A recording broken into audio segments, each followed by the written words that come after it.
Halo, semangat pagi. Jumpa lagi bersama saya Yana Priyatna dalam channel Yan Property Development atau YPD. Alhamdulillah, syukurillah, pada kesempatan kali ini kita kedatangan tamu istimewa di channel kita ini adalah seorang Bu Anissa Whitley. Gitu. Halo. Ya. Oke, semangat pagi Bu Selamat pagi. Anissa. Selamat pagi ya. Oke, tapi sebelum Anda menyaksikan video ini, Anda bisa like, comment, subscribe dulu sehingga akhirnya bisa banyak memberikan informasi dan inspirasi bagi banyak orang gitu ya. Oke. Kita akan wawancara nih, akan gali karena Bu Anissa ini apa ya, boleh dibilang ahli alam semesta, ahli nujum, ahli vibrasi, ahli dunia yang gitu-gitulah gitu ya. Tapi gimana caranya, intinya hidup itu bisa lebih bahagia, life is beautiful, tidak usah terlalu bekerja keras, tapi gimana caranya supaya rezeki mendatangi kita, bukan kita yang bekerja keras mencari-cari rezeki kayak supir truk, kata Bu Anissa gitu ya. Jadi lebih baik kita pakai kayak supir Ferrari aja, jadi mulus di jalan tol gitu. Oke, Bu Anissa mungkin bisa diperkenalkan diri nih. Bu Anissa ini di Indonesia ya memang terkenalnya di kelas Pamardigu ya, MMBC. Bisa ceritakan mungkin awal mula Bu Anissa bisa mendalami ya ilmu-ilmu yang cukup halus-halus itu tuh gimana itu, dan silakan perkenalkan diri. Silakan. Saya Anissa. Ya. Gimana ya? Saya basis profesionalnya psikolog, lulusan dari Universitas Indonesia. Udah lama ya, tahun lama nih. Ya. Ini udah nenek-nenek. S2 aja dulu. S2, S1, S2 dari UI. Dari psikologi UI. Nah, terus saya bergerak di bidang manajemen tapi untuk korporasi. Tapi lama-lama saya pikir saya tuh besar dengan keluarga yang pahamnya sedikit berbeda dengan orang kebanyakan. Jadi kalau dulu itu orang-orang pakai ilmu, karena saya basisnya juga manajemen, jadi pakai ilmu manajemen dan lain sebagainya. Saya pikir banyak juga yang pakai ilmu yang sama tapi nggak berhasil juga ya. Saya akhirnya menelusuri lagi ilmu-ilmu yang dibesarkan oleh keluarga saya gitu. Jadi dari nenek saya, ilmu-ilmu yang aneh-aneh. Lalu saya banyak belajar di berbagai negara. Akhirnya saya mendalami sesuatu yang akhirnya saya pakai untuk diri saya sendiri dan dipakai oleh banyak teman, dan saya melihat hasilnya luar biasa. Jadi saya pikir kenapa saya nggak share aja ya ke banyak orang lain supaya hidup ini kita nggak kerja terlalu keras lah. Capek ya, udah capek, kerja keras, tuanya sakit-sakitan, meninggalnya juga nggak tahu, mungkin mudah-mudahan masuk surga gitu. Jadi saya bilang nih sama teman-teman, sama Kang Yana dan teman-teman yang lain, gimana kalau kita rubah cara pandang kita terhadap kehidupan? Bagaimana kalau kita melihat hidup ini dari kacamata yang berbeda? Bahwa hidup ini indah, kita adalah perpanjangan tangan dari Allah, sehingga kita ini khalifah ya, khalifah di muka bumi. Haruslah bangga jadi khalifah. Haruslah kita jadi khalifah yang memberdayakan banyak orang dan membuat orang semuanya berkelimpahan. Nah, disitulah saya mulai mendalami banyak ilmu dan saya lihat ternyata ilmunya tuh simple dan sederhana. Malas ya. Mari kita malas, tapi dengan malas kita bertambah kaya begitu. Gitu kan. Oke, luar biasa. Ini memang yang paling dikenal sama Mom Anissa ini bagaimana menarik rezeki biar rezeki yang mendatangi kita, bukan kita yang mencari-cari rezeki. Ya. Contohnya Mom Anissa ini alhamdulillah yang mendapatkan suami yang mungkin lebih daripada ini ya, lebih daripada orang kebanyakan, yaitu bule gitu ya. Kemudian menikahnya informasinya di kapal pesiar, sering jalan-jalan ke Milan, ke luar negeri dan sebagainya. Kok kayak tuh hidupnya tuh indah banget gitu. Itu gimana itu Mom Anissa, itu bisa diceritakan nggak? Gitu. Ya itu ya, pada saat kitanya nggak ngoyo dalam hidup ini, relax aja, percaya, selalu berprasangka baik sama yang pencipta. Lama-kelamaan kita menghaluskan energi kita, lama-lama semua mimpi-mimpi kita menjadi kenyataan. Salah satunya misalnya begini nih Kang, saya tuh selalu bermimpi tinggal di tengah hutan gitu. Bangun tidur lihat yang hijau-hijau, pohon besar dan lain sebagainya. Akhirnya didatangkan sama yang maha pencipta, kalau memang itu yang kamu hendaki ya kum fayakun, akhirnya gitu. Udah, akhirnya kami tinggal di tempat yang hijau, yang banyak pohon besar. rasanya kita mencipta surga itu sebelum kita meninggal. Dan itu yang penting sekali kita harus pahami. Hayati kematian sebelum mati, ciptakan surga sebelum kita masuk ke surga yang sejati, seperti itu. Jadinya itu santai dengan santai akhirnya kami didekatkan dengan yang sevibrasi ya. Kebetulan Bapak itu ilmunya mirip dengan saya gitu. Akhirnya kita bersama-sama. Jadi sepanjang sisa hidup ini kami harapkan kita habiskan dengan berbahagia. Gitu. Nah, ini paling terkenal juga ilmu menghaluskan energi ini. Maksudnya gimana, Mom? Kan apakah yang di sekitaran itu energinya itu masih kasar-kasar kayak supir truk gitu kalau kata Mom, sehingga akhirnya susah banget dapatin rezeki itu ngoyo gitu. Atau memang ada ilmu lain yang sebetulnya kita tinggal nggak terlalu ngoyo, halus, tapi rezeki itu malah mendatangi kita. Itu ya, menghaluskan energi itu gimana tuh? Kayak gitu. Banyak teknik-tekniknya supaya energi kita halus ya. Kalau kita kan sekarang kasar, kalau mau sesuatu ngotot harus dapat ini, terus kita pakai ilmu yang segala macam ilmu itu boleh. Ilmu yang ada di tataran otak itu kalau orang bilang carilah ilmu sampai ke negeri Cina gitu ya. Jadi kata pertama yang ada di agama kita kan juga ikro, artinya membacalah, belajarlah. Belajar itu tidak boleh berhenti. Tapi kita juga harus pahami bahwa ilmu itu hanya sampai di tataran otak saja. Sementara otak itu ada yang di hati, di jantung maksudnya ya, di heart. Di heart itu ada yang namanya otak jantung, heart brain. Lalu ada satu lagi otak yang paling besar ada di perut, namanya otak perut. Kita selama ini hanya percaya pada otak yang ada di kepala, Kang. Sementara otak yang lebih kuat dan lebih berpengaruh terhadap manifestasi, terhadap bagaimana kita mendatangkan apa yang kita inginkan, itu adanya di sini sama di perut. Jadi kita harus latihan menurunkan atau mengecilkan otak yang di sini, lalu membesarkan otak yang di sini, membesarkan otak yang di perut. Dengan demikian energi-energi kita nanti akan menjadi semakin halus. Tekniknya banyak ya, macam-macam. Salah satunya baby eyes ya, yang biasanya kita pelajari kalau kita di kelasnya Pak Mardigu. Dan banyak lagi. Nah, ini adalah pencarian Anda semua nih nanti, bagaimana menghaluskan energi Anda selama kita hidup ini. Jadi yang penting adalah belajarlah perlahan-lahan untuk meminimalkan otak yang ada di kepala Anda, lalu membesarkan otak yang ada di hati Anda dan otak yang ada di perut. Di perut itu otak yang paling besar, di mana letak intuisi. Jadi kalau misalnya, nih Kang Yana mau ketemu sama bisnis partner nih, jangan otak yang di kepala, karena otak kepala tuh yang suka meng-cancel atau mensabotase.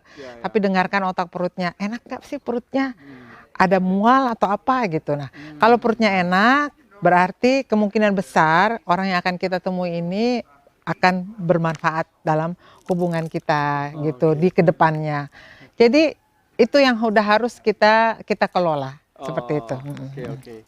Terus ini berpengaruh juga nggak Manisa ke ilmu alam bawah sadar, alam sadar? Gitu. Apakah otak yang dipikirin itu alam sadar dan otak di perut itu jadi alam bawah sadar, sehingga akhirnya perlu dibersihkan dulu, diperhalus dulu si alam bawah sadarnya sehingga akhirnya gampang menarik rezeki, atau gimana itu Manisa kira-kira?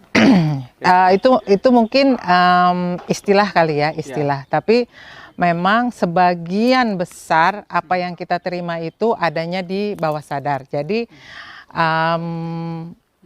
halo, ada tamu. Ada tamu. Jadi sini nak. Jadi kita itu memang akhirnya harus menyadari di mana letak apa kita istilahnya conscious mind, subconscious mind. Tapi kalau pakai istilah itu semuanya masih di otak gitu ya. Nanti kalau udah masuk ke consciousness, artinya kesadaran yang sejati, itu baru kita keluar dari kepala. Gitu. Kalau kunci suksesnya Mom Anissa ini selalu bahagia. Saya lihat di Eropa itu kok kayaknya nggak ada masalah, nggak ngurusin kerjaan, gitu, tapi happy terus. Itu apa itu kiatnya? Ya gitu ya. Artinya saya sama Bapak akhirnya sampai pada uh, berterima kasihlah sama apa yang kamu punya sekarang. Jadi misalnya sama ini nih, kita berterima kasih sama dia, berterima kasih sama hal sekecil apapun. Nah, begitu kita berterima kasih pada sesuatu, dia pun akan membalas. Jadi kalau kita kecil-kecil, saya berterima kasih sama Kang Yana ya. Nanti Kang Yana itu secara energi akan mengembalikan rasa terima kasih itu. Nah, kalau kita menganggap seluruh bumi ini isinya ada jiwanya, berterima kasih sama tanaman, berterima kasih sama kendaraan, terjadilah hubungan timbal balik yang cantik antara kita dengan semua yang kita ucapkan, yang kita syukuri. Nah, dengan begitu hubungan timbal balik itu cantik terus gitu. Makanya saya ada orang yang jahat sama saya berterima kasih juga sama orang itu. Terima kasih sudah menjahati saya. Jadi saya belajar ada rasa marah. Bagaimana saya kelola marahnya gitu. Akhirnya makin lama yang seperti itu makin minimal. Yang ada lebih rasa cinta, kasih, bahagia itu lebih tinggi daripada yang energi-energi yang lebih di bawah itu gitu. Kalau di kelas itu yang paling terkenal ada ilmu memeluk pohon, itu memeluk pohon dan apalah ilmu tumbuh-tumbuhan itu sama termasuk filosofinya begitu, ilmu memeluk pohon itu merasa berterima kasih atau gimana itu, Mom? Memeluk pohon itu seperti begini, pohon itu adalah sesuatu yang berjiwa gitu. Jadi kalau kita lagi nggak enak badan, lagi nggak nyaman, kita tinggal ada pohon deket kita tanya dulu, boleh nggak dipeluk? Nanti dia akan sampaikan, oh ya boleh gitu. Jangan main peluk aja, nanti pohonnya bilang, siapa lu peluk-peluk gua gitu kan. Terus kita peluk, kalau sudah kita peluk, nanti dia akan menyampaikan apa yang kita perlu dengarkan pada saat kita tidak nyaman. Nah, atau apa yang diperlukan oleh tubuh kita. Misalnya kalau kita sedang sesak napas, nanti dia akan mengeluarkan zat-zat yang akan membantu kita untuk mengurangi sesak napas kita. Dan itu sudah terbukti secara ilmiah. Ya dimanapun, udah di Jepang, di Jerman itu cukup terkenal. Jadi mereka masuk hutan lalu peluk-peluk pohon gitu. Dan itu saya latih di kelas-kelas saya. Terus ini salah satu masterpiece yang menurut saya luar biasa adalah Mama Anissa ini punya villa atau punya rumah di Lombok di tengah hutan, mungkin luasnya ini hektaran, ada kolam renang setara olimpiadenya. Ini maksudnya filosofinya bagaimana Mama Anissa ini? Kok bisa gini dan banyak apa namanya itu binatang-binatang kesayangan nih yang seperti di depan kita ini nih. Gitu ya. Ya. Mungkin dari dulu saya kepengen tuh tinggal di hutan ya, jadi akhirnya digenapkan sama alam semesta. Jadi kita punya villa tapi bukan buat komersil, tapi teman atau sahabat yang mau datang kadang-kadang menginap di sini, atau saya punya kelas-kelas kecil yang kita juga adakan di sini. Ya karena kami berdua suka berenang, jadi kita punya kolam renang. Nggak usah jauh-jauh lah, kalau misalnya mau pergi berenang setiap hari mesti ke laut atau ke kolam renang yang komersil kan repot, ya udah bikin aja gitu. Marilah kita menciptakan surga di tempat di mana kita tinggal, begitu aja Kang. Jadi di sini saya nanam apa yang bisa saya makan gitu. Pohon buah-buahan di sini ada segala macam gitu. Jadi insya Allah nanti beberapa tahun ke depan sebagian besar tidak perlu lagi kita membeli buah misalnya seperti itu. Jadi ya kita mencipta surga lah. Oke. Kemudian pas saya rasakan di waktu kita ke Eropa, ke Finlandia sama Swedia ini kan Mama Anissa ini pribadi yang cukup hangat ya, mami kita semua, dan akhirnya kayak magnet gitu. Jadi orang tuh pingin ngerumunin terus Mama Anissa dan rasanya tuh nyaman gitu di Mama Anissa itu. Itu apakah salah satu kunci yaitu menghaluskan energi itu Mama Anissa itu gimana tuh bisa begitu ya? Mungkin gitu. Ya salah satu ilmu yang harus kita pelajari juga ya teman-teman adalah latihanlah tersenyum setiap hari ke siapa saja, kenal nggak kenal gitu. Akhirnya waktu kita ke Finland kan pengalaman kita suka disenyumin sama orang yang kita nggak kenal gitu. Makanya saya kadang-kadang bilang sama teman-teman tuh, kita disenyumin orang lagi tuh, nggak kenal, nggak tahu tuh siapa gitu. Karena mungkin kalau energi kita udah halus juga, memang akhirnya kita menjadi magnet buat banyak orang. Dan juga pakai ilmu senyum lah, senyum sama siapa aja, kenal nggak kenal. nanti Anda lihat kalau Anda latihan selama 3 minggu aja senyum-senyum ke siapa aja orang ya, itu seperti ada keajaiban yang mendatangi Anda dalam bentuk apa? Disenyumi orang yang Anda nggak kenal pun itu sebuah keajaiban. Atau dikasih sesuatu oleh orang yang nggak Anda kenal, itu juga merupakan suatu keajaiban. Jadi kita menciptakan keajaiban kecil, Kang, di kehidupan kita. Nanti baru keajaiban yang besar lebih mudah datang begitu. Oke. Nah, yang seperti kita tahu, kita di sini sedang menghadapi pandemi, resesi gitu ya. Tapi saya rasa Mom Anissa tetap bahagia di surga kecilnya ini di Lombok ya, di daerah sini luar biasa Suranadi ya. Itu mungkin ada yang menarik, Mom, bisa diceritakan tentang corona ini, mungkin ada yang menarik ya 1 tahun ini kena corona dan sebagainya mungkin kira-kira. Dulu waktu mulai corona itu kan Maret ya, jadi saya nggak keluar-keluar sampai November tuh saya mesti ngajar untuk Polri. Jadi harus ke Bogor. Jadi dari November sampai sekarang bulan April ya, itu saya udah bolak-balik keluar masuk Jakarta, Jogja, Bandung segala macam, MMBC juga. Hidung saya ini udah lebar ya kena antigen. Tapi negatif terus ya, Kang. Mungkin karena saya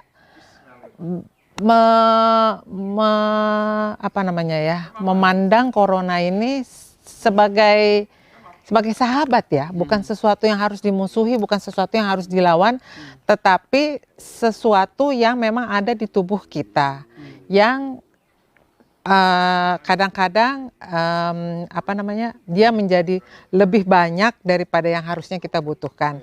Tapi itu nggak apa-apa, toh kemungkinan sembuhnya juga besar. Dan samalah kayak penyakit menular lainnya, memang bisa kita tularkan. Tapi kan kalau kita tularkan, itu akan membantu juga imun orang itu. 99,8% kan kesembuhan. Jadi bagaimana kita menjaga diri, bagaimana kita, kalau buat saya, selama tubuhmu kamu penuhi dengan cinta, kamu perhatikan dengan baik, dia nggak akan cari di tempat lain, nggak akan menarik perhatian virus itu. Ini cara pandang yang maksudnya tidak yang berbeda ya dengan cara pandang pada umumnya. Jadi selama tubuh kita merasa cukup diperhatikan oleh yang empunya tubuh ini, dia nggak akan cari di tempat lain, tidak akan cari dari virus yang lewat, karena dia udah cukup cintanya gitu. Jadi kalau virus itu mendatangi orang yang memang butuh gitu. Jadi misalnya kita ada rasa takut, ada rasa panik, itu tubuh itu langsung nyari gitu. Tapi kalau kita cukup, kita merasa penuh cinta, itu seperti imun yang alami. Begitu. Jadi santai kita di sini. Oke. Ini pada suatu momen informasinya Bu Anissa ini tidak pernah ketinggalan pesawat. Bahkan ketika Bu Anissa terlambat untuk naik pesawat pun malah pesawatnya yang delay gitu ya. Betul. Jadi pesawatnya ngikutin Mom Anissa apa karena itu gara-gara energi halus itu lucu itu kejadian lucu. Betul. Mungkin kayak gitu. Ada ilmunya cuma nggak diceritain di sini. Itu harus ikut kelas. Tapi ya gitu. Jadi artinya kan kita tahu bahwa time and space itu hanyalah ilusi. Cuma kan kadang-kadang lip service ya. Oh iyalah waktu ruang itu hanya ilusi. Cuma kalau Anda betul-betul paham ilmunya, Anda tahu bahwa waktu juga sebenarnya ilusi, kita bisa atur untuk kebutuhan praktis. Jadi kalau ada rasanya udah mau ketinggalan pesawat, ya kita atur waktunya. Waktunya misalnya harusnya 1 jam, ya kita atur jadi setengah jam gitu. Jadi yang waktu aslinya hanya setengah jam, kita pakai untuk perjalanan 1 jam. Jadi sampai ke sana nggak terlambat karena kita yang atur. Karena kan time is just an illusion. Jadi caranya begitu. Cuma tekniknya harus ikut kelas saya.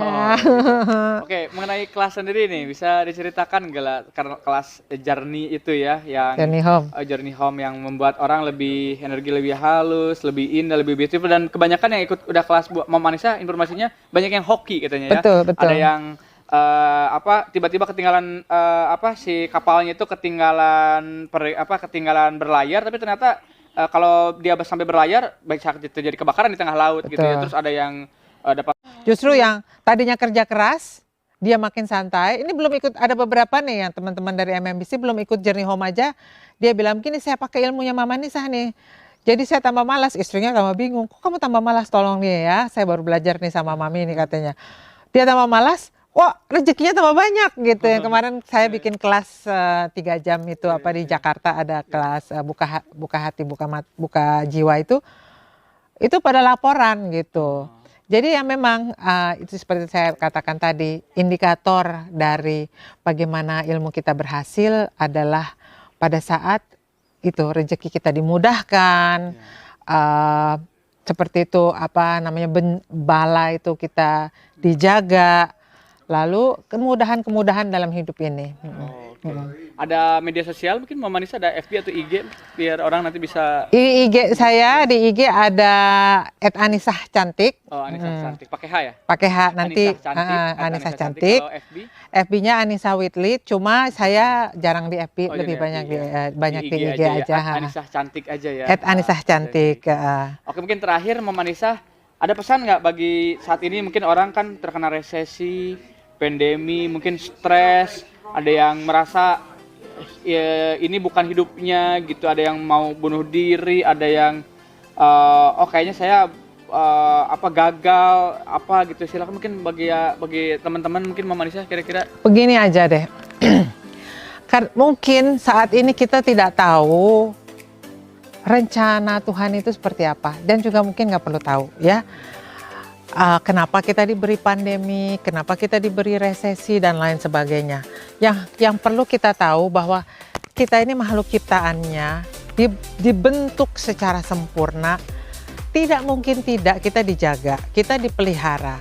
Jadi apapun keadaan Anda saat ini, kita sudah berada, Anda dan saya sudah berada di titik yang paling sempurna yang sudah diberikan oleh Tuhan. Jadi selama kita percaya itu bahwa apapun kita lagi sakit, saya ada di titik yang paling sempurna saat ini. Setiap saat kita selalu merasa bahwa kita berada di titik yang perfect, yang sempurna. Ada yang ikutan?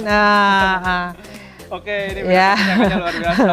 Ya. Oke, terima kasih. Oke, terima kasih Mama Nisa sudah datang di channel terima kami kasih, dan sudah Kang mengundang kami Yana. ke istana kecilnya yang luar biasa. Nggak kecil juga sih, hektaran juga sih, ada kolam olimpiadenya juga gitu ya.